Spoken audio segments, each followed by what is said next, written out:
very good morning to everyone. I am Dr. Pranita Burbure and I welcome you all to the national webinar on Data-Driven Digital Marketing 4.0 for Business, organized by PCET's SB Patil Institute of Management and Pune Business School. PCET, that is Pimpri Chinchwad Education Trust, has been established in the year 1990 with a vision to provide value-added educational platform to society right from nursery to doctoral programs in all professional streams. SB Patil Institute of Management and Pune Business School are proactive in providing management education by offering best infrastructural facilities, highly qualified and experienced faculty, well-established industry-focused teaching learning process, and industry-institute partnership in developing business professionals and entrepreneurs, which is the need of the day. I welcome all the participants once again. Today is the era of digital marketing for businesses, and it's very essential to understand how it works. So the speaker for this webinar is a global expert in digital marketing, Mr. Rahul Gadekar, who is a Stanford lead and founder of R Interactives, as well as R Academy. He is also a digital advisory. He is also a digital advisor and visiting faculty at Symbiosis. It's a pleasure to welcome you, sir. We are proud to share that we have received immense response for this webinar. We have received around 2,222 registrations, which is a great achievement, and we are thankful to each and every participant for the same. Now, I'd like to take this opportunity to call upon Dr. C.N. Narayana, Director, SBPIM and PBS, to give away the welcome address. Before that, I'd like to give a short introduction about Sir. Sir has more than 3 decades of experience in industry and academia. He is a transformational HR and strategy professor, having great command on subjects like change management and organizational development. Sir is an institution builder and mentor. He is called a Midas Touch Director in B Schools. May I now request you, sir, to kindly give away the address? Thank you, Pranita, for the short introduction. Very interestingly, last 2 months since many academic institutions, schools, and the whole of educational sector is experimenting, lots of things in digital world. And if you look at especially India, they were averse to digital media sort of stuff, and we have seen that gradually there is a change happening in this world, due to COVID-19. We never wanted things to happen because of a disease like this, but it is also got some plus points. If I look at the last 2 months, journey of academics especially, and the companies moved into working from home, very interestingly, the larger population is moving towards digital. And digital transformation is a must in the years to come. So today we have somebody called an expert, Rahul Gadekar, who has almost spent 12 years in various things related to digital. And last week we had a wonderful national seminar, again on the rebooting economy. And here I would like to mention the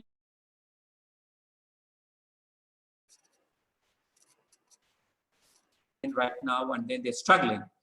But for digital world, actually it is not rebooting.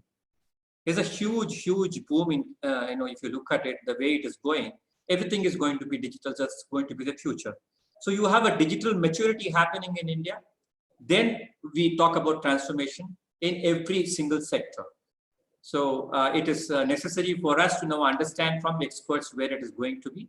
And we have a very young mind called Rahul Gadekar. And we did have a program on young minds last month. We had a theme, and Pune Business School has been focusing on digital. And we had conducted almost close to 400 sessions on digital platforms. And then we've been trying all the platforms, including Zoom, which we are there today. So we have the right person now, Stanford lead, and then which Pranita talked about. Rahul Gadekar, if you look at the experience, he's got varied experience, a judicious mix of experience, worked in brands including ZTV, Logitech, and Cox and King, ICICI Pru, then Universal Films of India, Geetanjali, and Evolve Back Resorts, Scindia School, Piaggio, and Sony TV, and so on and so forth. So if you look at the basket he has got, the experience and the profile he has got is very, very interesting. So I was excited to see that. And his profile is quite lengthy, so I don't have the time to read out everything, but he has trained participants from Stanford, BNY, SKF, Mitsubishi, Accenture, and even SIBM, and something more. So if you look at it, he has got experience from education to entertainment to manufacturing, even to some extent on IT. And he has been a great film marketer in terms of certain job he has done. The Fast and Furious 6 and Minions 2, Jurassic Park somewhere in 2015 he was involved in this project, and Despicable Me Too, etc. are some of the things I would like to mention on this introduction. Apart from this, he's also worked on television content. So as a producer, he has worked. So he will know in and out of digital is not only on the creamy layer we are talking about. Normally, we have students talking about, I know digital, but if you want to know digital, you must work in all these things. So he was involved in the television production as well. India's Got a Talent, 3 and 4 years work, and Kaun Banega Crorepati, I think everybody will know for sure. And then Indian Idol, 5 years work. And very interestingly, one of the things I like is a Boogie Woogie. He was involved in that. And Times of India Film Awards, he was involved, and Filmfare, and Food and Food, etc. Some other things I would like to mention. So we have an expert from the industry now. So how is he going to play a role in academia? So he's also visiting faculty of digital marketing and communication with Symbiosis Institute of Business Management. I came to know about that. And he is, he was involved in designing the curriculum for the media and communication. And he has also designed the experimental learning modules for the entire course of digital media and communication. I think without any more ado, I think I'll leave it to Rahul to take charge from here.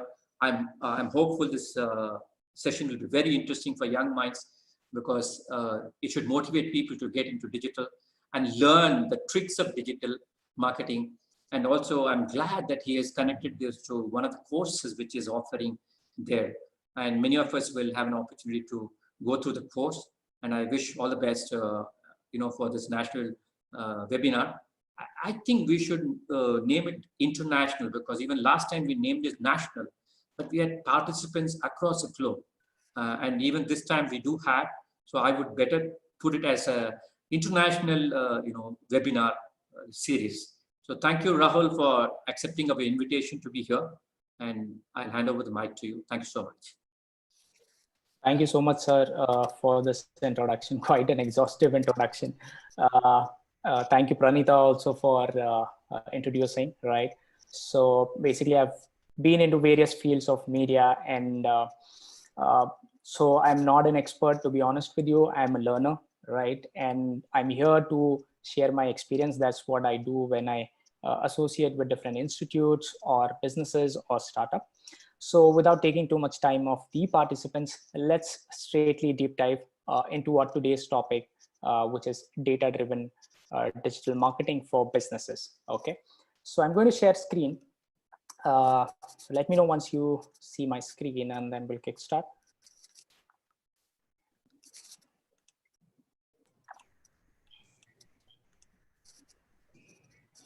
Okay, so are you guys able to see my screen? Yes, yes.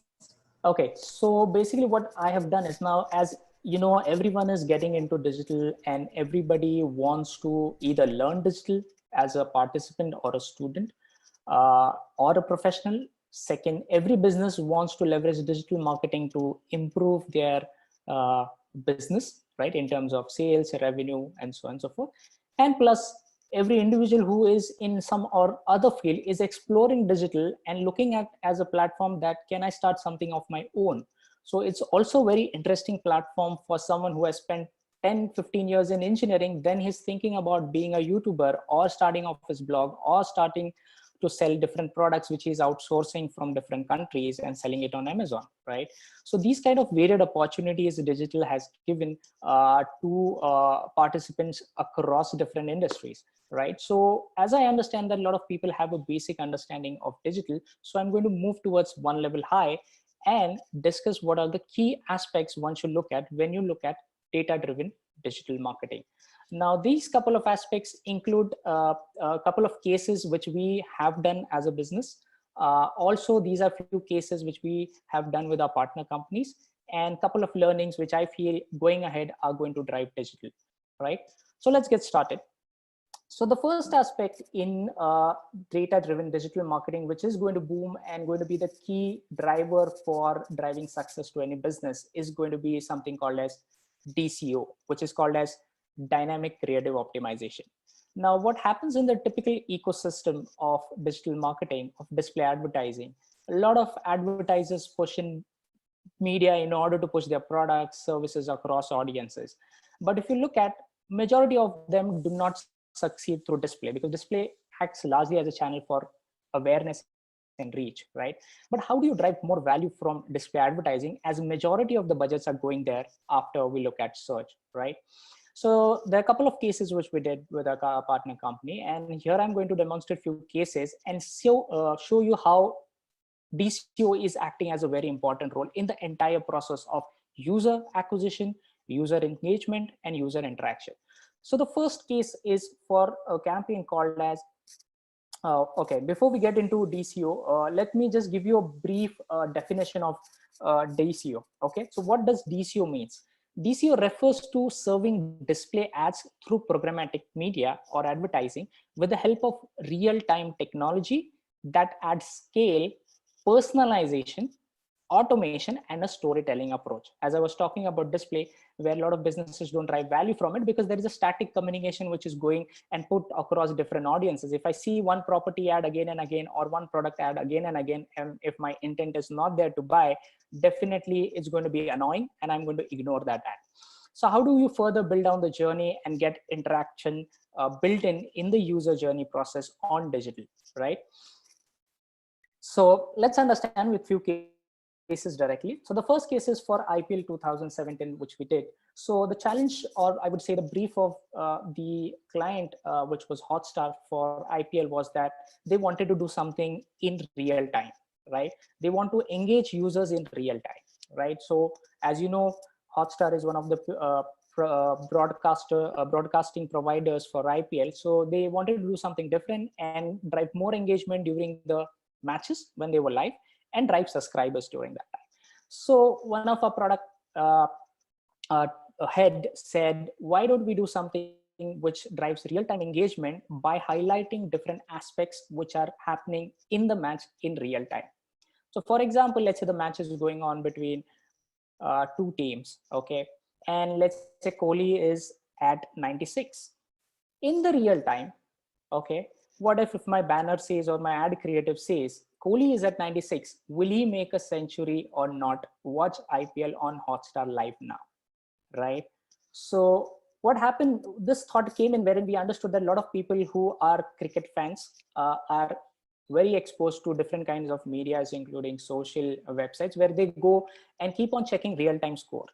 For example, someone would go to CricBuzz, someone would go to a sports section of NDTV or sports section of Times and understand what the score is happening. I might be traveling that time, I might be in office, I might be in college, or I might be attending a webinar, but I'm very curious about the score. So we came up with this logic that whatever the key events are there in a particular match, can we communicate those key events within 5 to 10 seconds of what is happening in the match in real time and drive that user to Hotstar and build engagement with them, right? So that was the logic which we cracked. So here we'll look at few creatives, right? So one of the creatives when the match would start would say, the match is going to start in 7 hours 26 minutes, right? Users can directly know when the match is starting. Second, if someone is on the crease, right, immediately the player's image with the name immediately is populated. Now everything is automated, you don't have to do anything. So what happens in the earlier phase of pre-development, we set up these algorithms, logics predefined, which could be for, a player, which could be for a statistics. I'll move ahead in terms of few other aspects so that you get an idea. Now, let's say Kohli is in action, he's hitting quite well, right? I just want to encourage users to, tune into Hotstar and see what's happening in the match. So I might come up with a creative which says Kohli is in action today. If Gale is in action, that particular player stats or that player creative comes in, an image comes in saying that this is what the player is doing in the match, right? Similarly, Gale strikes today, right? So whatever is happening in the match is coming and populated. Now this becomes an overall overview of the particular, just trying to build the tempo of the match. Now we get into deep aspects of it, right? So let's say if the toss has just been done, right? Immediately my creative within 5 seconds will say, check who won the toss, just to build that curiosity, because people want to know who has won the toss and who will bat or who will bowl first, right? Similarly, if someone has started batting and the run rate is going quite high, my creatives in real time, by pulling the information from those sports API, will say, this team is playing at so and so run rate. So whatever information is populated in the scorecard in real time is populated in my creatives in the display marketing journey. Similarly, David Warner is at 40. Watch him play live. Will he make a half century? Will he make a century? Such kind of different themes we created and populated across different websites. Now this becomes very engaging because if you see, everybody, as I mentioned, wants to know what's happening in the match. And if I create such kind of buckets, so we call these as buckets or segments, wherein we understand or define a chart, what could be the key highlight wherein the user would be most engaged with my content of a match or an event, right? So that could be a 6, a 4, a century, a hat trick, a wicket, and so on and so forth. So all these elements or events, I would call, are predefined and are built and feeded in our algorithm system. And basis whatever is happening in the match, the algorithm pulls the score and it triggers on any website which serves advertising, which is part of our media plan, right? So this campaign became very successful. So here are a couple of other glimpses. Watson hits 2 6s in a row. So within like 5 to 10 seconds, this creative plays in, the player's information is populated, what he has done in the match has been populated. Mullingar on a roll, 3 by 30, 3 wickets and 13 runs, right? So all kind of statistics can be also populated in real time. So what I'm trying to say here, dynamic creatives allows you the flexibility and the personalization aspect of it. And third part, which I mentioned, is automation. I don't have to do everything sitting every time manually. It pulls the information. Only thing what I need to do is I need to set up the framework right before I start off with this campaign. So dynamic creatives can pull information, can pull player details, or let's say product details, can pull up pricing, can pull up any information which is there on the website, right? So another example, Harbhajan on fire with the score.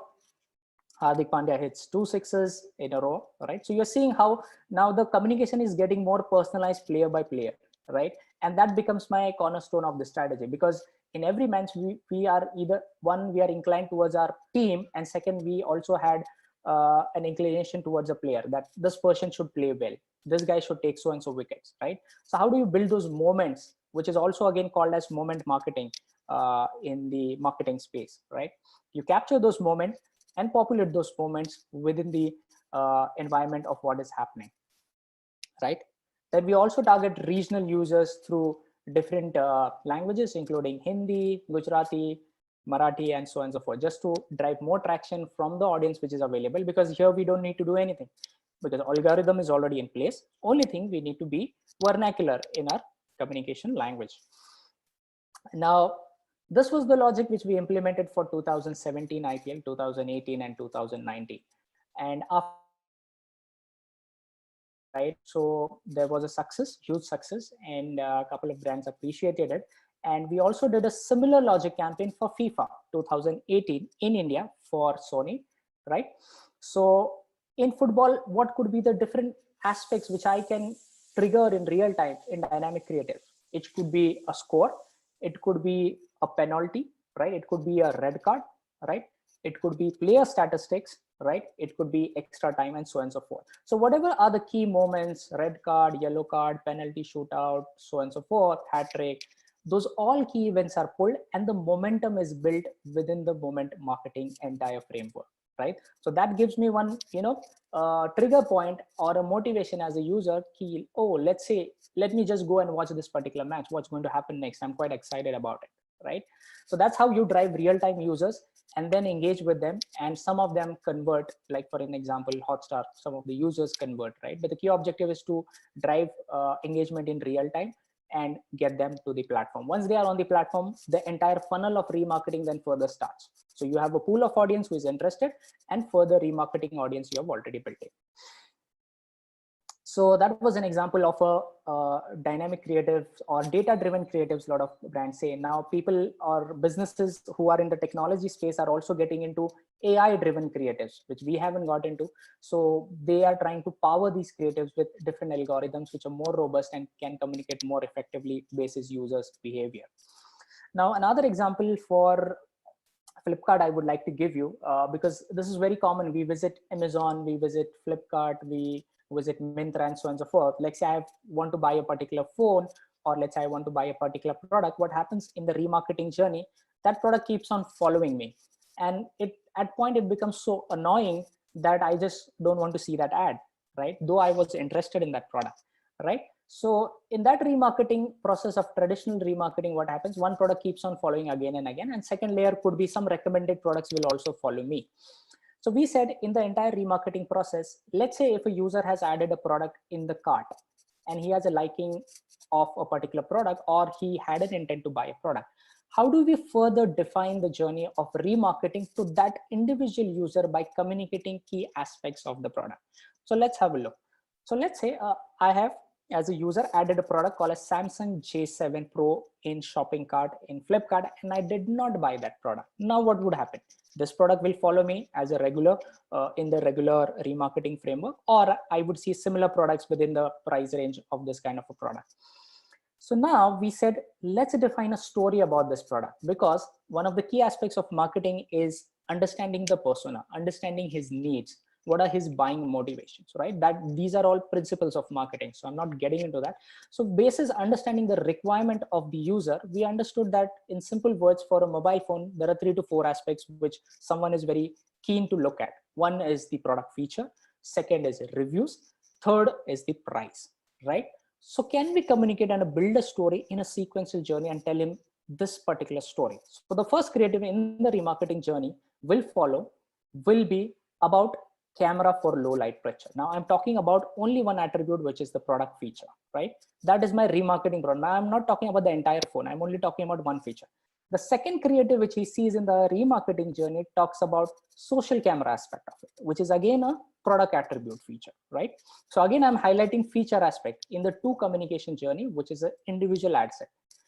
Third, I'm talking about the performance of that particular phone, right? Which could be display and memory. And just to give you an update, the beauty of this algorithm is that, let's say Flipkart has 1 lakh products on the website.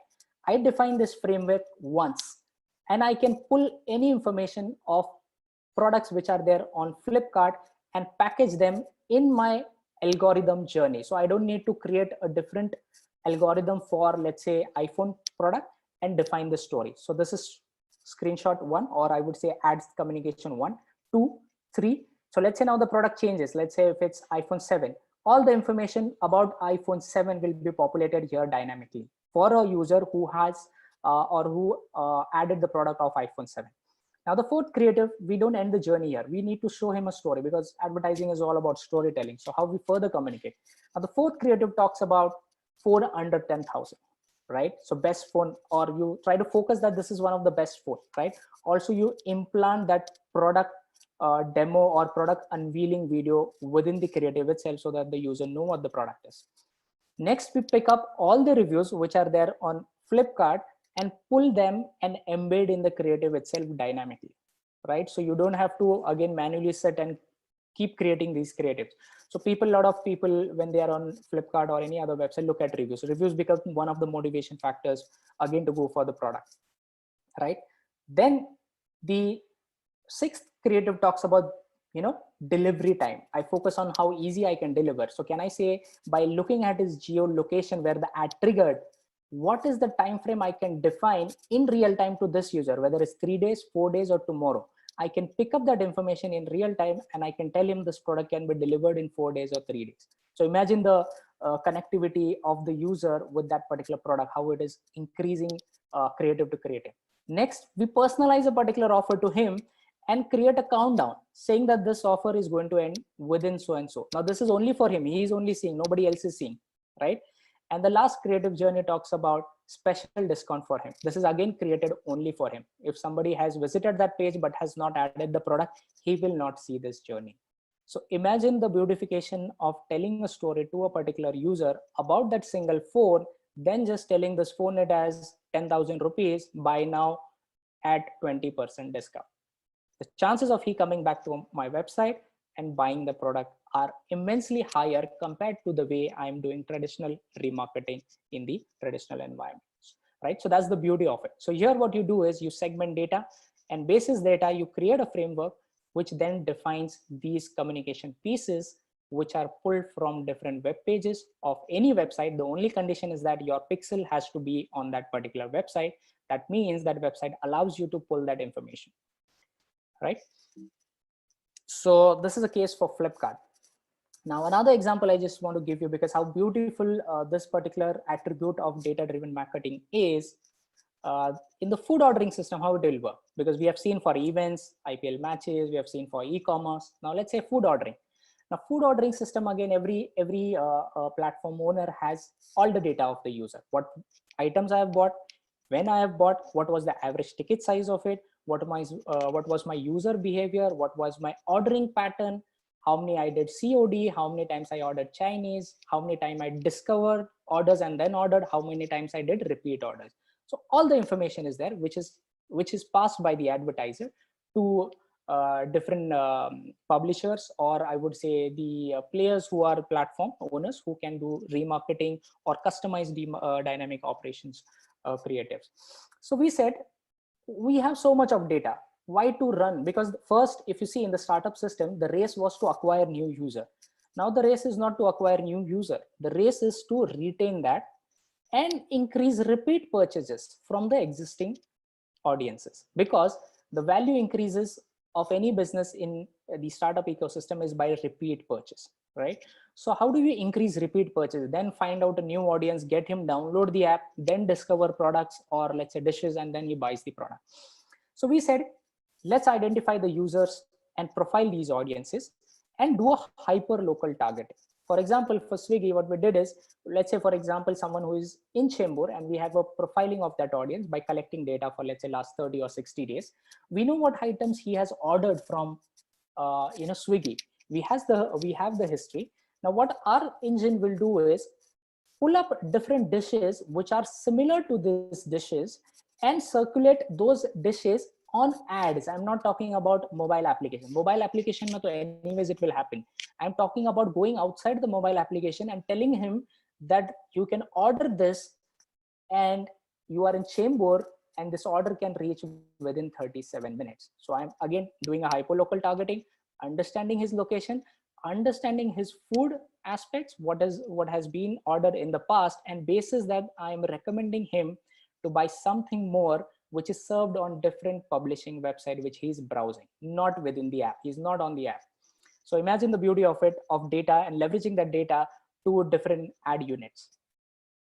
Third, similarly, we did for Pizza Hut, right? Understanding the location where he is. So this was the first creative. This pizza can reach in 30 minutes. Now, a lot of companies like Domino's Pizza say that, ordered in 30 minutes and, otherwise we'll refund your amount or the pizza is free, right? But this duration can also be reduced basis the location where he is and map it with the outlet, which is the closest outlet to the particular user. And then I can trigger ad, and that ad is served maybe on NDTV, Times of India, or any website he visits. So imagine how data is playing a crucial role in dynamic creatives. And all these custom creatives are built with an algorithm. So if someone is in Bandra West, I can immediately plug and play. I don't need to do anything new because already the framework is there. And already the logics are predefined in terms of profiling the audience and triggering the content pieces which is available within the bucket of my inventory, right? So now a simple example of a weather API which can be used and leveraged across different industries, right? So here is a simple example. So let's say if you want to communicate something which connects with the weather, let's say you are selling sweaters. What is the temperature in Pune, and trigger that temperature on the creative whenever the ad is triggered.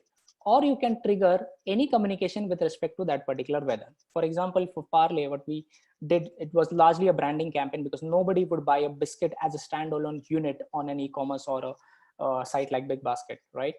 So we understood whether it was morning, the algorithms, and the communication was automatically defined saying, good morning, India, time to say healthy breakfast, right? Then in the afternoon, the communications changed, skip lunch again. Obviously now till the time he orders, obviously the lunchtime would have passed in. So the idea here I'm trying to say is that any information which is in real time can be pulled in and plugged in the creatives. Evening, let's recharge, and then let's have some Milanos. And at night, is there a better way to say good night, right? So trying to leverage those data points, which are also weather APIs, we can use those and plug in the creatives and start off with the communication in real time. Right, so that was about dynamic creatives. I hope you got a basic idea about dynamic creatives. For a lot of business owners, it would be new because right now we are in the system of advertising largely on social channels and display marketing and search environment. But yes, dynamic creatives is going to be the key role to drive more personalized communication. Now, the second part which I wanted to highlight when you look at data-driven digital marketing processes or practices is DMP. DMP is called as data management platform. This is used by a lot of advertisers in order to read through that data, profile the audience, segment the audience, and then use that data in order to define further strategy. Okay, basis this different data points, different hypotheses are built and different experimentations are built in order to drive communication, right? So what is DMP? So DMP is a data management platform, is a type of centralized technology platform that gathers data from various sources. It segments the data with respect to different aspects, including behavior of the users, demographic of the users, device and location of the user, right? And it has a power to use or activate, I would say leverage also, second party data. So first party data, second party data, and third party data. I'll explain you what does that mean. You'll get an idea. So let's say what kind of data can be collected on DMP, right? DMP is a data collection platform, as I said, in simple words, just for a conversation's sake. Now, what kind of data can be collected? The first one is first party data. What do I mean by first party data? First party data is the data which is of your website, which is of your user, of your acquired customers, and so on and so forth, which is your own property, right? That is first party data. Second party data is basically data which is collected by somebody else and has passed on to you. So let's say I am a publisher, I'm writing blogs on, let's say, food, and I want to pass that data to, let's say, BigBasket. So that data for BigBasket is a second party data, right? I can ask for the data, but depends who wants to give, who don't want to give. That's a individual call which they take. So that is a second party data. So these terminologies are widely used. So just trying to understand in a simple way. And the third one is third party data. Third party data is a data which is purchased from different aggregator data companies, right? So these companies buy and sell data. Now, how authentic that data is, what could be the accuracy of that data, what value it will drive, it's a big question, right? But you can test a sample size of data and see whether that's working with respect to the target segments which you want to market, and basis that you can further take a call to go for a high volume of data, right? Further this, apart from that, other types of data which you can collect on DMP would be interactions, how users are interacting at different levels of your websites, at different pages of your website, at different call to actions, at different touch points on your website. Second is sessions. You collect different sessions. How many people have visited thrice? That guy might have a high intent to buy. How many people have visited 4 times? How many people have 5 times? How many sessions have that done, right? Next is behavior. What pages they have viewed, what brands they have viewed, how many times those pages have been used, right? How many products within a particular brands have been viewed. So that kind of data can be also collected on DMP. Next is purchase. What is the likelihood that this guy or this person would buy my product? Is there a purchase intent, right? You can also draw inferences from those data pieces in order to see whether these guys could be converting, because if someone has visited 4-5 times, the ideal scenario would be that there is a high intent in terms of buy.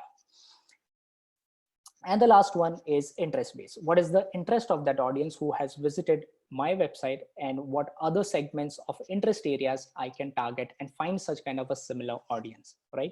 So this all data can be collected on DMP as a platform. You can dissect that data and leverage it to your marketing communication pieces. Okay. So coming towards how DMP works in a simple words, if I have to say, so the first part is about data collection. As I was talking about, DMP collects the data. So collect data from different sources: website, mobile application, other properties, then social angle, email, CRM data also can be plugged in and can be leveraged in order to remarket. The second part is you classify their data. What users are at a high intent level, what users at a low intent level, what users you feel will have a high engagement going further. That kind of classification you can do. Also, you can classify the data source wise and try to see if you're using this data in different marketing or cross marketing channels, what is the value you will be able to draw from there, right? Then you would do a data analysis, segment the data, read through the data, build hypothesis, and see if you can use this data in order to run experiments, right? In the entire ecosystem of startups, which I will just mention in the next slide, the process is called as experimentation, right?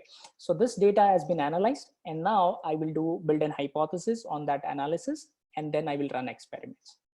So that's how DMP works. So now the third aspect is basically I wanted to focus on, which most of the businesses operate in the startup ecosystem when they start off, is called a lean startup methodology.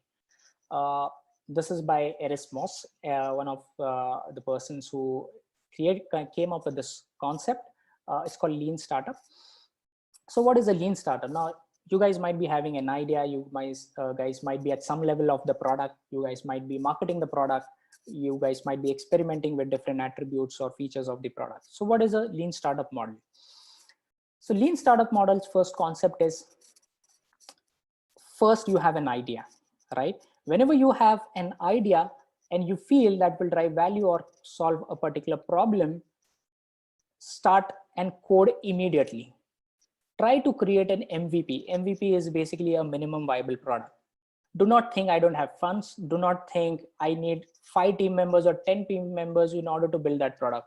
Do not get into complication. Try to solve that one touch point which you feel you can immediately solve by getting that product in the market, right? So code faster, right? So the first step is build faster. The second step is, once you have built that product faster, analyze that slow pace of growth, or let's say I would say low volume of data, which is basically called as measure that data at a deep dive level in terms of where the users are going, how they are interacting, what is the potential in terms of buying, how much time they are taking, what is the time lag, and so on and so forth. So measure is the second step in the model. And the third step is, once you have measured, learn from that small volume of data, build hypothesis, and draw experiments. Most of the startups do that. They learn from those small data points, build hypothesis, and create experiments, which could be in a form of UI, it could be in a form of creating new features within that mobile application or a page, and try to communicate with the audience in a different way. See what is working and try to build faster from there, right? So I'll give you an example like Netflix, when it was launching this new service or subscription model only for mobile users. They were already testing it, and we didn't knew that they were already experimenting it. They were experimenting it with couple of audiences and at couple of regions in order to see whether how it's working in tier 1 cities, in tier 2 cities. And basis their homework of 2-3 months, they realized this is going to work. So they came up with the PR release saying that we are releasing a low cost subscription model for mobile devices, right? So that is how experimentation works. Google also does thousands of experiments, and only ones which we see as a product are the successful one. But behind that, there are a lot of failed experiments which go, which is one of the important aspects which they consider when they build on any kind of a product. So this is the startup methodology, lean methodology, which you can also follow when you are trying to build on your idea or any kind of a business model. Now, the next aspect which I want to focus on is for retailers is Amazon Pie Analytics. Now, a lot of people who started off their business, started off selling products on Amazon because that was easy. You don't need a website, you don't need a partner to dispatch product, manage inventory, and so on and so forth. But that's just a base of it. How do you use more advanced data, which is available with Amazon, and leverage that data and then define your strategy? So Amazon has a tool called as Amazon Pie Analytics, right? This tool helps you to give more data apart from what AMS, which is Amazon Marketing Services, and their seller stores give, right? So let's see what all things Amazon gives. So Amazon Pie is an Amazon analytics platform for brands selling products on Amazon with deep insights on different aspects, which includes, one is search term, which is available on AMS also. But now the beauty of this is it helps you to understand what is the brand recall for your particular term within Amazon. How many people are researching for that within Amazon, and it also compares with your competitors' average brand recall. So from here, you can understand whether people are genuinely interested from a brand perspective for your particular product or not. Now, this recall will be increased once you have started or once your products are listed over a period of 3-4 months and people start knowing you as a product and you are doing a pretty decent or a no name in that particular category within Amazon, right? So that's the data point first you should look at, which is the brand recall data. The second one is share of voice. What is my share of voice compared to the top brands which are selling on Amazon? Am I at a higher pace? Am I at a lower pace, right? Am I at a very low pace? And what I need to do after looking at those data points. So you need to define a strategy, what you need to do basis your visibility, basis your ranking on Amazon, and understanding few data points, which includes your conversion rates, right? So that's the second aspect. The third aspect is by geography. Now, if you do marketing in Amazon, you won't be able to see data by geographies. Amazon Pie gives you an ability to understand by geographies how sales are performing for each geography, right? As I said, Amazon basic analytic platform or Amazon Marketing Services does not give you sales by geography data. So Amazon leverage Amazon Pie data and uses in your marketing communication channel, and these geographies can be also used in your other channels of marketing. So that's another data point which we'll look at. The next one is alternate purchases. Now, this is a very beautiful data point to look at. So what does alternate purchases mean? If someone has viewed my product and have not bought my product, so which other product the customer would have bought? That data point is available in Amazon Pie. So you can leverage that data and understand what were the other products users are buying. You can understand by their value proposition, the product features, the price point, and the sales pitch they are making, and try to improve your strategy on Amazon landing pages, right? So that's alternate purchases. And the last one is market basket. So let's say if someone has bought your product, what are the other products which the customer is buying for your particular store? Or let's say if they are not buying on your store the other product, what is the other product they have bought on the other store within Amazon? So you get that level of data where Amazon is telling you that if someone has bought X product within your store on Amazon, this is the other product that a guy has bought. So if that product falls under our category, we can start again pushing that particular product to that particular user. So this is the power of Amazon Pie Analytics.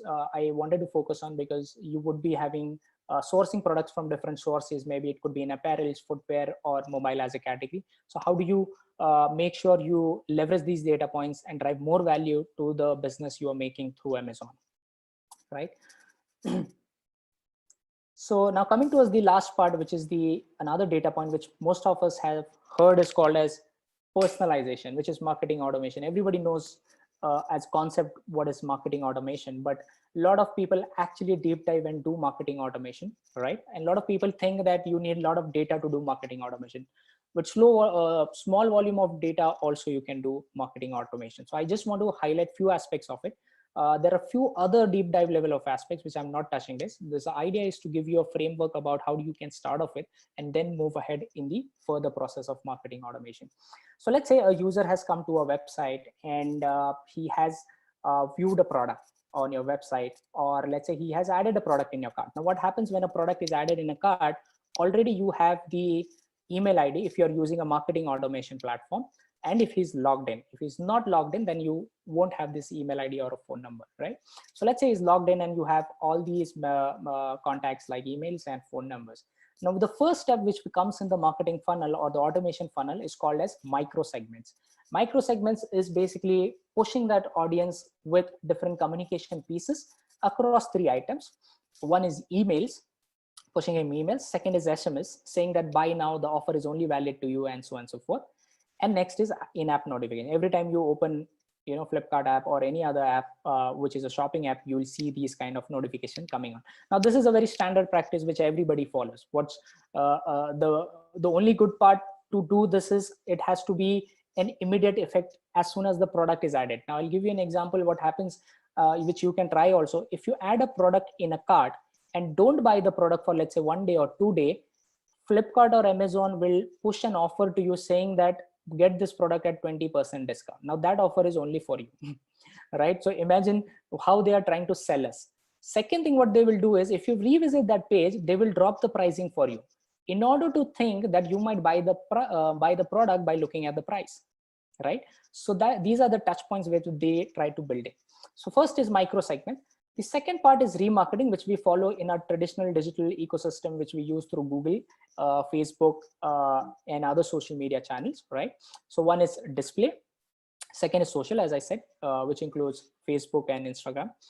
And third is programmatic. Now, programmatic gives you more power to do a more storytelling approach. When I gave you an example of Flipkart where there was storytelling angle, in that case, you'll have to buy media through programmatic. Right now, you won't be able to do a DCO from Google Ads current product, right? So the second aspect is look at the remarketing in order to touch base. Now, the third aspect is basically dynamic remarketing. As I gave you an example of dynamic remarketing of Flipkart, so you can have 3 more attributes attached to it. One is dynamic pricing, leverage different pricing to the particular user when he is within the journey of marketing or within the website. Second is by offer, give him a personalized offer, right?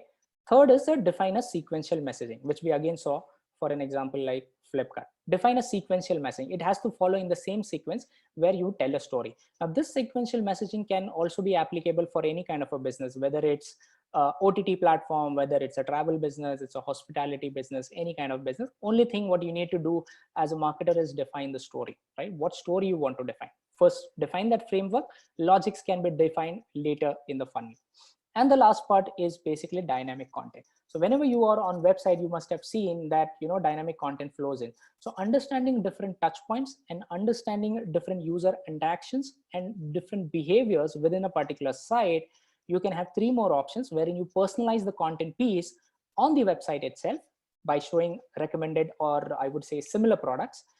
Have social proof related to that particular product. A lot of people, you guys know what is a social proof, wherein somebody else who has bought that product is recommending that this is the product which I bought and this is the value I got. So this is my recommendation. And the last, creating more recommendation feed within the same price bracket, inventory, and the brand or the category itself, right? So this becomes an entire framework for marketing automation. And then you build the journey by, defining different communication pieces across different verticals or across different channels, right? So these are the different aspects I wanted to highlight from our webinar today. If there are any questions, I think we can look at those questions to move ahead. Surely. Thank you so much, Rahul. It was such an informative and very precise session on digital marketing. And we actually have got a lot of questions. We've got, participants asking really good questions, and they've also given really good comments. So let us move on to the questions. So the first question is, why Indian marketing companies are not competitive globally? Why Indian companies are, not competitive globally. Okay, so why Indian companies are not competitive globally? Any specific industry vertical they have mentioned? No. Okay, so now to answer your question, see, it depends upon which vertical you are in, right? So let's say, for example, you are in a space of e-commerce, or let's say you are in a space of OTT platforms, right? Now, the entire system of startups came from outside countries. Products started developing later here. Couple of products which have gone popularity like Ola and all have come in after Uber, right? And that's why the key penetration of these products who started these products, or companies who started these products, the key market to them was India. How do I penetrate in India first? The reason why, because India is one of the biggest geography in terms of size and population. If you know, the entire unit economics makes sense if there is a scale for that particular business model, right? If I'm selling a premium product, the scale is going to be lower, right? So India becomes a primary market. Once you're successful there, then you try to penetrate, because already we have products. I just gave you an example like Uber and Ola, right? Already there is a product. Now, if I enter there, definitely I can enter that because I have already seen a success, but now again, I'm competing with them, right? But the chances of, beating that particular competition will always be a question, right? So to answer your question, definitely potential is there, but if the product is wholesale developed in India, which is not, or I would say where there is no replication there in the other global markets, then the chances of it becoming successful will always be higher. Okay. So the next question is how does digital marketing work in rural area? How does digital marketing works in rural area? Okay, so digital marketing has definitely a huge potential in a rural area. I haven't touched base rural marketing for in digital media as such. There are two key channels if you look at rural marketing. One is WhatsApp and second is Facebook. Now, why WhatsApp? Because WhatsApp has, I don't know how many people know that there are bots which are not related only to your WhatsApp business account. There are bots which are created by different companies like Salesforce and all, which automatically communicates or in real time communicates with the users who are there on WhatsApp. So for rural marketing, I would say one of the key driver would be two key focus areas. One is Facebook, where you could, so I'll give you an example. One of the brand which we work in rural areas is Netafim. Now Netafim is basically a company which is pioneer in agriculture, irrigation, okay, which is in the agriculture vertical. They came up with this concept of irrigation. Now what we did a simple idea, which was not a very dynamic or a very data driven idea, wherein we came up with the logic saying that whatever crops are produced in a specific time interval, can we create a synchronized process of telling the farmers that what are the best practices, what is the consumption or the cultivation patterns or the production patterns which should go with it, and what are the key measures you should look at. So we defined the story, and then we built in an agronomist who is an expert to tell the story to the farmer. So now let's say I'm a farmer and now I'm hearing from an agronomist who is the key expert who has spent 30 years in that domain. I am going to talk to or listen to that particular agronomist, and he will find value in my content and will replicate whatever suggestions he is giving, right? So for rural marketing, I think Facebook and WhatsApp could be one of the two channels to leverage from. Thank you so much for your answer. Let's move to the next question. The next question is how much cost effective is digital marketing, especially in hospitality industry? Can it benefit? In the hospitality industry. Okay, so honestly speaking, in the hospitality industry, it is very effective. I'll give you another example. One of the brands which we worked with is called as Evolveback Resorts. They were formerly called as Orange County, quite a premium resort in Coorg, Hampi and Kabini. So earlier they were doing offline advertisements, right, which includes your newspaper ads, hoarding ads. Now these newspaper ads, if I have to print a small newspaper ad within a premium newspaper like India, Times of India or Indian Express, it's cost bomb, right, which would cost me around 5 lakh, 4 lakh or something. But what if I use 3 lakh of the amount and spend it across a period of 30 days and frequently understand? First, I spend 2 months in just learning what my users are doing. After building the traffic from different sources, which includes your search, display, and social medias, and then see what their behavior is through analytics, learn from that data and experiment on my website to further drive traction. So we did that exercise and we learned through the data, and we were in a position to drive 1:3 as a ratio in terms of revenue. Right. So that's the beauty of it. So as far as cost for acquisition went by almost 30 to 40% in that scenario. And now it has been a very successful channel. Now the complete focus from offline has been shifted to online. So 90% budgets are allocated to online, and only 10% for offline, because whenever there is a launch or there is an offer or there is a key communication which has to be communicated in magazine, which are premium magazine, in that case only we go for offline as a media. All right. So you think it is cost effective? Absolutely, it is very cost effective. All right. So thank you again. Let us move on to the next question. How do you think how effective do you think blogging is when we talk about digital marketing? See, honestly speaking, blogging is very effective. If I have to say, that would be a very simple and a plain statement. But what blogging can do is, blogging can build a thought leadership. More than driving success to a business or something, why I do a blog? I want to build a thought leadership. That's why people will start liking my content. People will start following me, and also start following the practices which I follow, right? Because everywhere content is available. What was the key objective, or what is the key objective why someone writes a blog? Basically, he's sharing his experience. He might not be a very big expert, right? He's telling that I did this, I saw small result. You can also think about it, right? So if you see continuously doing blogging and showing results which are, creating a major impact, people will start looking at you as a thought leader. And that's why your personality as a thought leader will be evolved in that particular domain. Like I was giving you an example of agronomists. Now these guys, they create small clippings of video and share on WhatsApp, right? They don't know how to do blogs and all, right?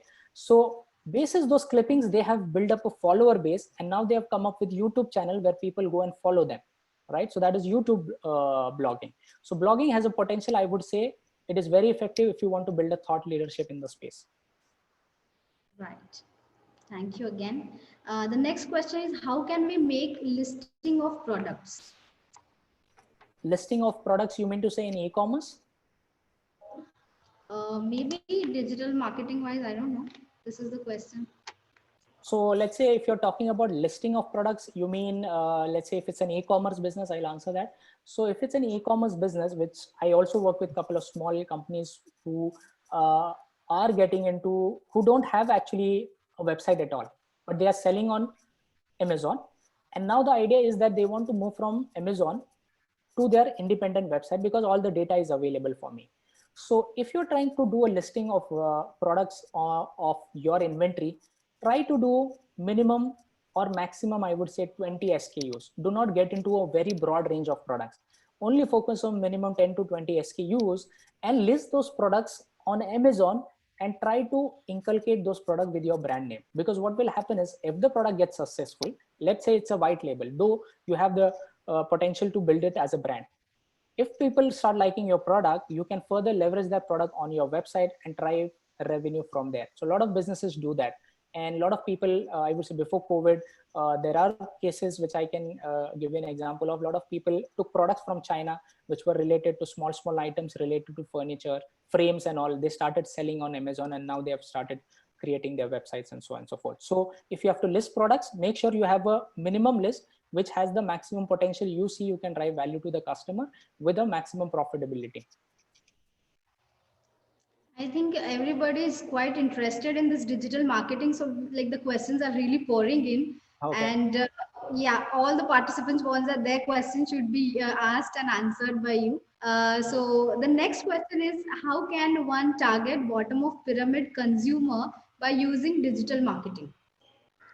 See, bottom of pyramid, you would say, when you see, I would say, when you're targeting any kind of an audience, always have a data-driven approach, right? Now, in the first phase, when you are in the awareness phase, you will have to open your bandwidth in order to understand, how much audience is going to be encouraged or would be aligned to your products or would be interested in your product. So when you start off with the marketing process, open up that particular zone of audience size with a limited budget, with whatever you have.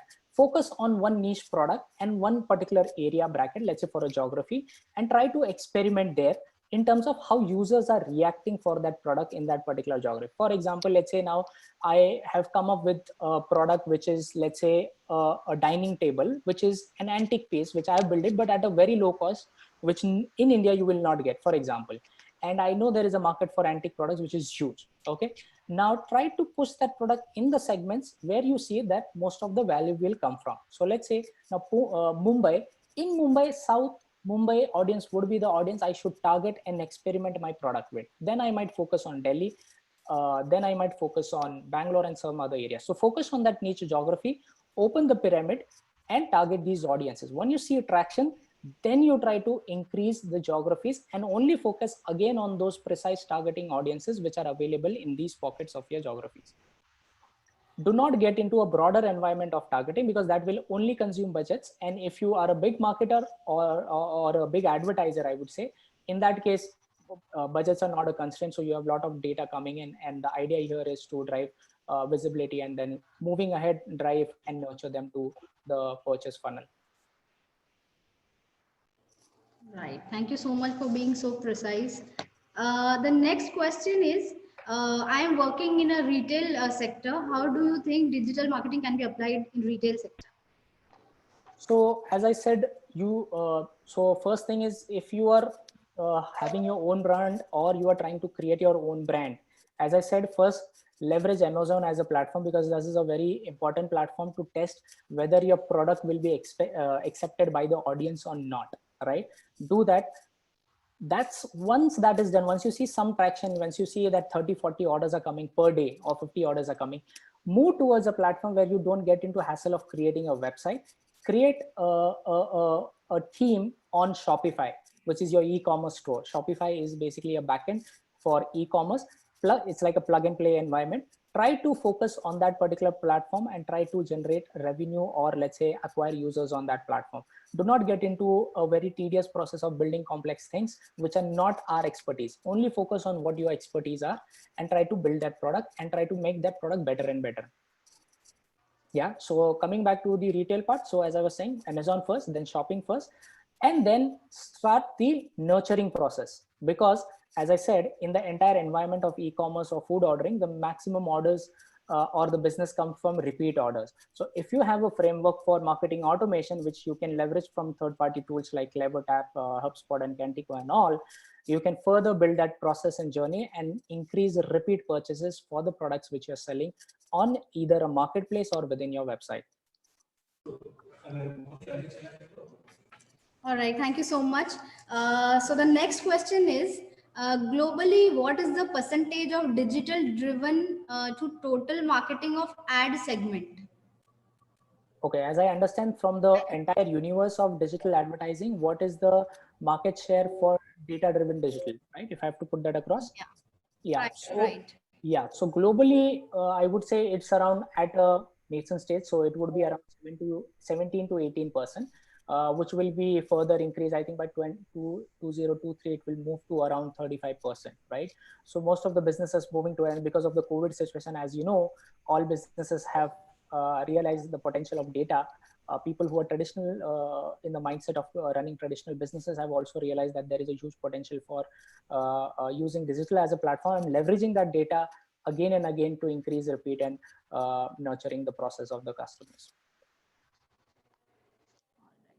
There's another interesting question. After COVID-19 pandemic, has digital marketing strategy shifted? See, honestly, to be precise or give you my thought or my view, the shift, there is orientation definitely which has started. The shift has not been immediately implemented, or the implications we are not able to see there right now. But definitely the orientation has started where people, as I give you an example like Netafim, where we are working up with a business which is an agriculture company focusing on irrigation, and there is a poultry company which is called Jaffa, where we are focusing on poultry feed communication pieces. These people were focusing only on offline. Now they realized that the channel of offline is now not going to be there for at least next 6 months, where they were participating with the farmers or doing activities with the farmers. So the orientation has started. So people from top management, the mid-set management, and the people who are at the bottom level who are running the practices have also moved towards a phase of getting into a data-driven orientation process. So I would say that businesses have not immediately changed, but over a period of time, this change we will see across. But definitely the orientation has started. Thank you. The next question is artificial intelligence going to play any role in understanding customers' preferences or in having digital marketing as a platform? See, definitely artificial intelligence will play an important role. To give you an idea, I am not a AI expert, but still I'm learning with a couple of universities, right? So I would be in a better position to answer that later. But what I have learned so far in my journey in the last 3 months is that artificial intelligence will definitely play a role. Now, what the problem there is, people feel it's a lot of people don't understand, which also includes me. When I went into artificial intelligence as a subject, I realized that it's all about technology and just moving things in a swift manner. But there are a lot of models which are to be built, which are thought driven. First, it's all about idea, right? How do you want to imply that artificial intelligence technique in terms of reaching out to their audience, in terms of building the purchase funnel or part to purchase, right? So artificial intelligence will play an important role. A lot of companies which are big companies like Flipkart and Netflix already use artificial intelligence in order to dynamically populate products within the website experience that you have already seen and you know. But to answer your question, in marketing also, as I was giving you an example of dynamic creative optimization. So we are at the stage of the first level of dynamic creative optimization. The next level would be obviously AI-based dynamic creatives, which we are also now in the nascent stage to figure out how this is going to be and what are the permutation and combination which we need to build in order to drive value for businesses and personalize their communication to their. All right, superbly answered. Let us just take the last question. Actually, there are so many questions, but due to the time constraint, we'll just take a last question. Do you think learning Google Analytics is essential to be better in digital marketing?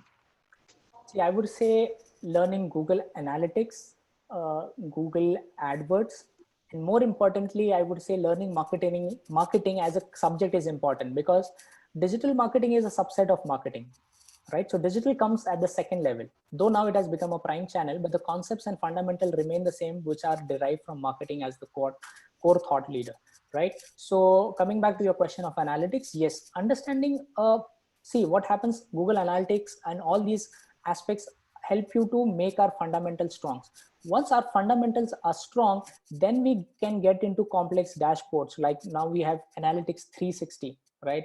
We have third-party analytics platform. We have custom analytic platform. DMP is helping you to segment data the way you want and create dashboards, right? So that's the power of analytics. So in order to start with, definitely yes, the key fundamental aspects, terminologies, the behavior and different dimensions which are available in analytics for a business to view should always be deep dive and understood in order to move ahead in the journey. Right. Thank you so much, Rahul. You've been really precise. You've been really in depth as well. And you've answered all the questions so promptly. I know that the participants must be really happy and they would definitely take away a lot of information today from this seminar. So I want to thank you for being here, giving your precious time and sharing all the precious knowledge with all the participants today. With that, I would now request Dr. Kajal Maheshwari to kindly give away the vote of thanks. Over to you, Dr. Kajal. Thank you, Brenta.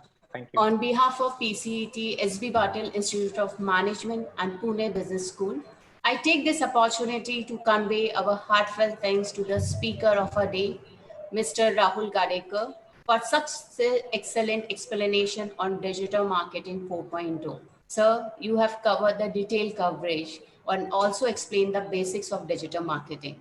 It's indeed explained in a very simple way, and I'm sure it is beneficial for all the participants.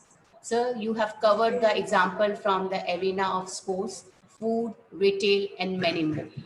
Now, I would like to express the deep sense of gratitude to our trustees for encouragement and helped us in organizing this national level webinar. A special thanks to Dr. C.N. Narayana, Director, and Dr. Kirti Dharwakar, Head Academics and Research, for always being a driving force and pillar for all the events that we have at SBPIM and PBS. Sincere thanks to Dr. Anuradha Furness and Dr. Amrish Padma for smoothly coordinating this event. I thank our dedicated entire team for putting their hard work for making this event possible. At last, but not the least, thank you for lovely audience. It was wonderful and an overwhelming response. We have got more than 2,000 respondents. Thank you for attending and contributing through thoughtful question and answer. We have now towards the end of the session, and it's rightly said that innovation needs to be a part of your culture. Consumers are transforming faster than we are, and if we don't catch up, we are in trouble. So thank you once again for valuable sharing, sir, and sparing time for us. Now it's time for important announcement. Feedback link is shared on your YouTube chat box. Thank you, everyone. Have a stay at home, stay safe, and have a good day. Thank you. Thank you, Kajal ma'am. Thank you, Pranita. Thank you, Dr. Narayana. Thank you. It was a pleasure being on the webinar. Thank you so much. Hope the students have found it valuable. Thank you so much. Thank you, Rahul, for taking time out. And then it's a wonderful session.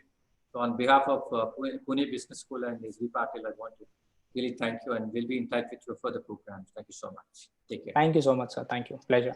Thank you. Everyone.